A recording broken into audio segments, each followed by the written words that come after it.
What a good day, Ms. Mora. We are here to report about the case study 5, post-harvest storage of potatoes and glycolysis regulation.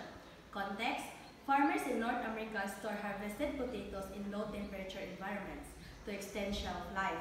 However, cold temperature can trigger cold-induced sweetening, where starch is converted into glucose and fructose through glycolysis, affecting taste and processing quality.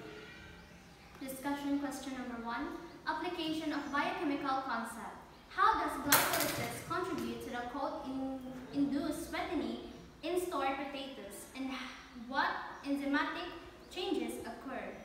So at the heart of the issue is a process of glycolysis. This is a normal metabolic pathway where sugars are broken down to produce energy. In potatoes, starch at is a reserve energy source. However, cold temperatures disrupt the normal metabolic balance within the potato. This disruption triggers the conversion of starch into sugar, glucose, and fructose through the activation of specific enzymes involved in glycolysis.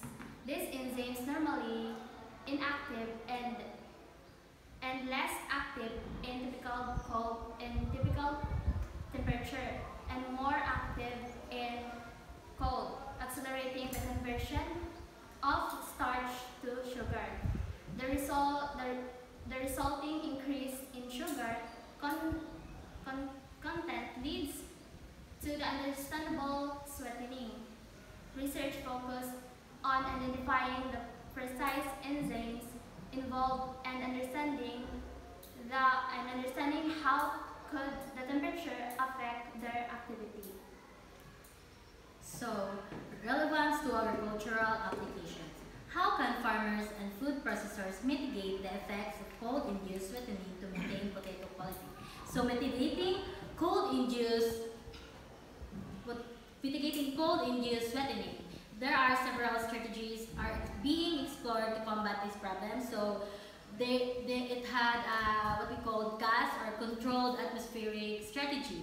So, modifying the atmospheric composition can decrease the oxygen levels, also increase the carbon dioxide. So, this within the storage facility, this can lead to slow down the metabolic processes, including the glycolysis. So, we also had what we call MAP, or the modified atmosphere packaging. So, it is similar to gas, but it is applied at the individual packaging level.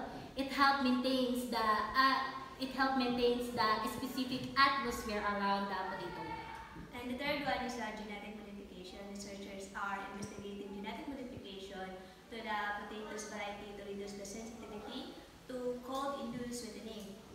This aims to alter the enzyme activity or starch metabolism pathway. And the last one is the pre-harvest treatment, adjusting the growing condition or specific fertilizer treatment to the potatoes before harvest might influence their metabolic responses during the cold storage. Question number 3, critical environmental analysis.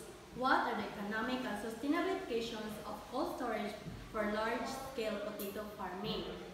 And the widespread use of cold storage in potatoes has both economical and environmental dimension. First, the economic aspects. The cold storage facilities require significant investment, as the energy costs associated with low temperature, maintaining the low temperature can be sustainable or decreasing the profitability.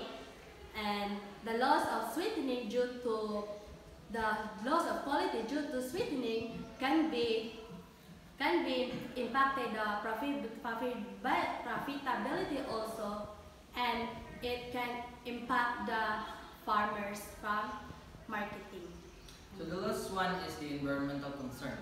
The energy consumption for cold storage contributes to greenhouse gas emission.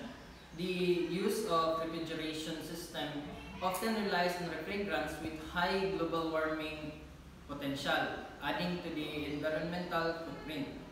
The sustainable alternatives such as more energy efficient storage technology and renewable energy source are actively being investigated, reducing food waste resulting from quality loss due to sweetening also reduces environmental impact.